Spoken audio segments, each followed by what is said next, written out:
Yeah.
Hello दोस्तों, are के story से अरुण कुमार जो आपके लिए लाता है कहानियों का गुलदस्ता।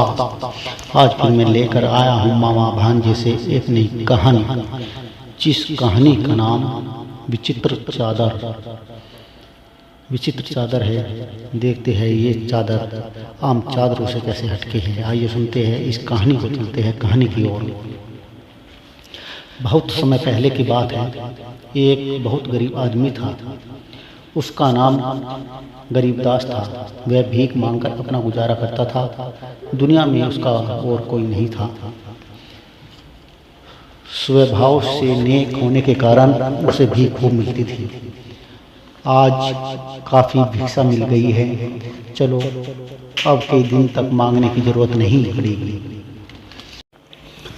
उसके पैरों में चप्पल न होने के कारण वह सोचता था, काश मेरे पास जूतियों का एक सुंदर जोड़ी होती तो मेरे पैर लहूलुहान न होते, वह बच जाते।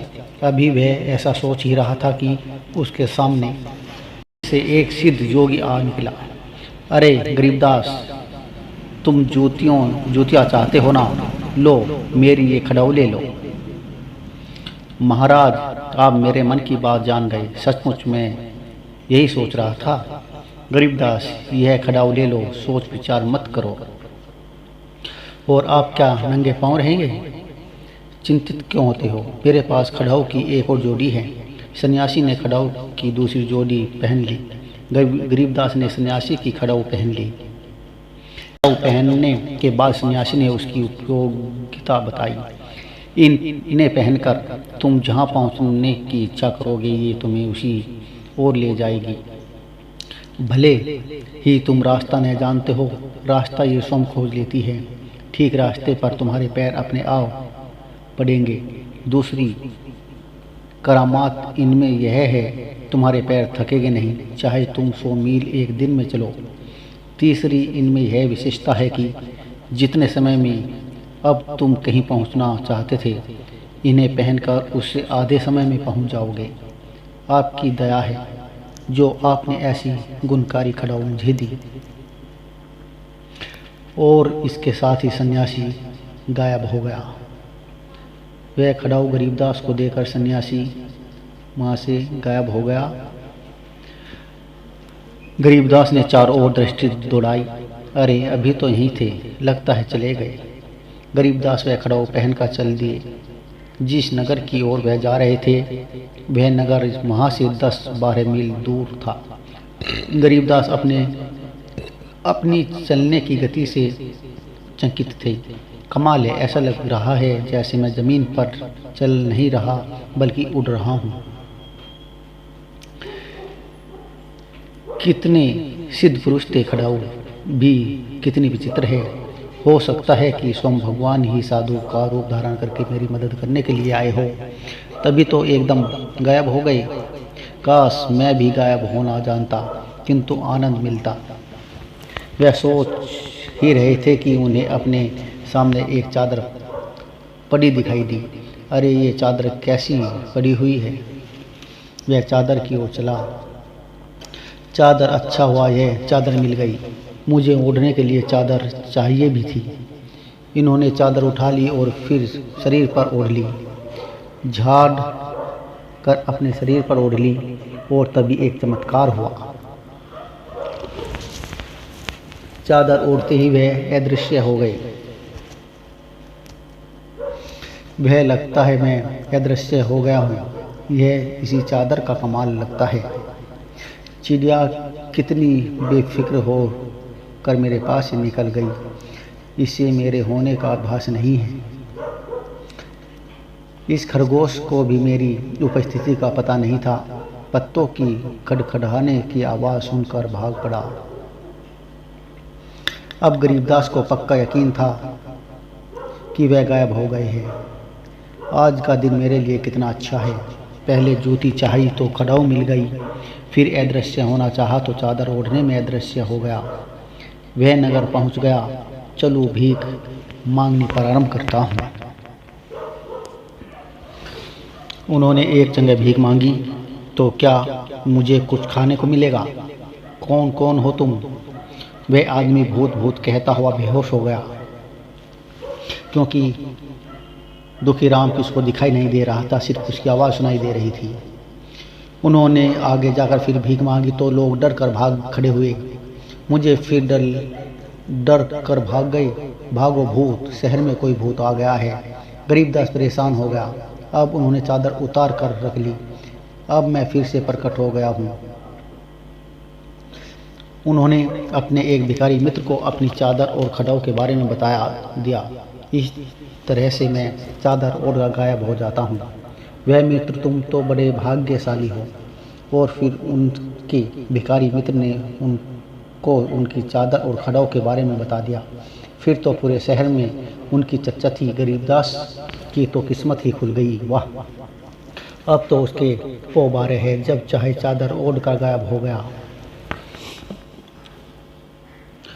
डाकुओं, चोरों, बदमाशों को भी पता चला कि गरीबदास नाम के आदमी के पास ऐसी चादर है जिसे ओढ़कर आदमी गायब हो जाता है। सरदार, बड़ी अच्छी खबर है। शहर में एक आदमी के पास ऐसी चादर है जिसे ओढ़कर आदमी गायब हो जाता है। वाह, फिर तो हम उस चादर को ओढ़कर बड़े आराम से अपराध कर सकेंगे और किसी को पता भी नहीं चलेगा। उस भिखारी के किस काम की है वह चादर? छीन लाओ उसे। अपराधी रात को गरीबदास की खोज में जुट गए। पता नहीं कमबख्त कहाँ छिप गया, कहीं तक मेरे मिला ही नहीं। गरीबदास को पता चल गया कि अपराधी उसे ढूंढते फिरते रहे हैं। उन्हें अपनी जान खतरे में दिखाई देने लगी। अंत में वह खूब परेशान हो गया। अगर यह चादर मेरे पास रही तो कोई भी मेरी हत्या कर सकता है। क्यों न यह चादर किसी और को दे दूं? कैसे दूं? हाँ, राजा जी को यह चादर क्यों न दे दूं? मुझसे ज़्यादा उनके काम आ सकती है। उन्होंने अपना रूप अदृश्य किया और राजा के पास जा पहुँचे। फिर अपने असली रूप में आकर उन्होंने राजा को सारी बात बताई। राजा जी, इससे पहले कि कोई दुष्ट मुझे मार कर चादर हड़प ले और उसका दुरुपयोग करे, मैं चाहता हूँ कि चादर आप रख लें। ठीक है, हम तुम्हारी चादर स्वीकार करते हैं। इसके बदले में हम तुम्हें 1,00,000 स्वर्ण मुद्राएं देंगे। अब तुम्हें भीख मांगने की जरूरत नहीं, कोई काम धंधा करने की आवश्यकता नहीं है। राजा ने गरीबदास को 1,00,000 स्वर्ण मुद्राएं दी। राजा जी, आप महान दानी हैं। जाओ, अब आराम से रहो। अब देखता हूँ मेरे राज्य के अपराधी और गद्दार कैसे बचते हैं। मेरी निगाहों से मैं अदृश्य होकर सभी को पहचान लूँगा, फिर पकड़ कर सजा दूँगा। राजा उसी दिन से चोर डाकुओं का पता लगाने में जुट गए और कई बड़े बड़े डाकू पकड़े गए। ले जाओ इन बदमाशों को और सख्त पहरे में रखना। महाराज, ज़्यादातर सभी नाम बदमाश पकड़ लिए गए हैं। राजा की मित्रता एक भुजवीर नाम के आदमी के साथ थी जो उसी खानदान का था। रिश्ते में राजा का चचेरा भाई लगता था। वह राजगद्दी पाने का इच्छुक था। वह मन ही मन राजा को हटाने की योजना बना रहा था। राजा को किसी तरह से अपने मार्ग से हटाना होगा जिससे वह राजा बन सकूं, लेकिन कैसे? फिर एक दिन जब उसे चादर के बारे में पता चला, अगर किसी तरह से मुझे वह चादर मिल जाए तो मैं अदृश्य होकर राजा की हत्या कर सकूंगा। इस राज्य के नियम के अनुसार गद्दी पाने का पूरा हक मेरा बनता है। राजा की कोई संतान नहीं है। राजघराने से संबंधित होने के कारण मंत्रीगण मुझे ही राजा बना देंगे। अब भुजवीर चादर हथियाने के लिए उपाय सोचने लगा। किसी भी तरह से मुझे वह चादर हथियानी होगी। उधर राजा भी चिंतित थे। अगर मेरी यह चादर मेरे किसी शत्रु का या अपराधी के हाथ लग गई तो वह मेरी हत्या कर देगा। राजा भी यही सोच रहे थे कि उनके सामने एक योगी प्रकट हुआ। राजन, जो तुम सोच रहे थे उसका उपाय वह ताबीज है। इसे अपनी भुजा पर बांध लो। अगर तुम्हारी यह चादर कोई और ओढ़ लेगा तब भी वह तुम्हें नजर आएगा, चाहे वह अन्य लोगों की नज़र में अदृश्य रहे। आपकी अति कृपा है। इसके साथ ही योगी अंतर्ध्यान हो गए। राजा उस जगह को आश्चर्य से देखते रह गए जहाँ कुछ देर पहले योगी खड़े थे। चले गए, अभी यह तो यहीं थे। भुजवीर चादर को चुराने का अवसर देख रहा था। एक दिन रात को वह राजा के शयन कक्ष में दरवाजे पर पहुंचा। क्या राजा जी सो गए हैं? हाँ। भुजवीर कहीं दिखाई नहीं दिया। तभी एक अंगरक्षक ने दूसरे को चीख मारकर फर्श पर गिरते देखा। तुम्हें किसी ने कटार भोंक दी, क्या तुमने उसे देखा? हाँ, नहीं। दूसरा अंगरक्षक कुछ समझ पाता इससे पहले ही वह भुजवीर ने उसके सीने में कटार भोंक दी। ओह! इस चीख पुकार को सुनकर राजा की आंखें खुल गई। ये शोर कैसा था?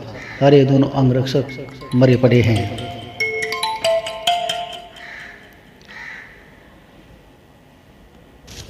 चीख पुकार सुनकर जब राजा की आंखें खुली तो उसने देखा कि उनके दोनों अंगरक्षक मारे गए हैं और वे जमीन पर पड़े हैं। तभी राजा की नजर चादर ओढ़े भुजवीर पर पड़ी, जो हाथ में नंगी तलवार लिए खड़ा हुआ था। अब राजा का काम तमाम करना शेष था। राजा ने लेटे लेटे ही अपनी तलवार हाथ में थाम ली। जैसे ही वह पास आएगा मैं उस पर हमला कर दूंगा। और जैसे ही भुजवीर राजा को मारने के लिए राजा के पास आया, भुजवीर तलवार चलाता इससे पहले कि राजा ने अपनी तलवार से एक भरपूर वार उसके हाथ पर किया और उसका हाथ काट डाला। नीच, नमक हराम, तुम नहीं जानते कि मैं तुम्हें देख रहा हूँ। ओह! भुजवीर का दाहिना हाथ कट कर फर्श पर गिर पड़ा। राजा ने उस चादर छीन ली। जा, भाग जा, अधम, तेरे लिए इतनी ही सजा पर्याप्त है। मैं तेरी हत्या नहीं करूंगा। अब कभी मुझे अपनी शक्ल मत दिखाना। भुजवीर के जाने के बाद राजा ने सोचा, सारे झगड़े फसादों की जड़ यह चादर है, इसे नष्ट कर देना चाहिए। राजा अभी ऐसा सोच ही रहे थे कि चादर उनके हाथ से छूटकर दूर जा गिरी और धुआं धू करके जलने लगी। राजा मुस्कुरा उठे। चलो, अच्छा ही हुआ, चादर नष्ट हो गई। ऐसी चादर कभी भी खतरा बन सकती थी। गलत हाथों में पड़कर वह देश और समाज दोनों के लिए घातक सिद्ध हो सकती थी। मैं बहुत आवश्यक काम से आया हूँ। अगर मैं उन्हें जगाऊंगा तो भी वे बुरा नहीं मानेंगे। लेकिन हुजूर, हमें तो आज्ञा है कि चिंता मत करो, राजा जी तुम्हें कुछ नहीं कहेंगे। चादर अवश्य ही राजा के सिरहाने पड़ी होगी। इतना कहकर भुजवीर उस कमरे में घुस गया। राजा उस शयन कक्ष में अकेले सोते थे। भुजवीर ने राजा के सिरहाने रखी चादर उठा ली। सेवक किसी भी क्षण आ सकते हैं। वह चादर ओढ़कर अदृश्य हो जाता है। उसने चादर ओढ़ ली और वह तुरंत ही अदृश्य हो गया।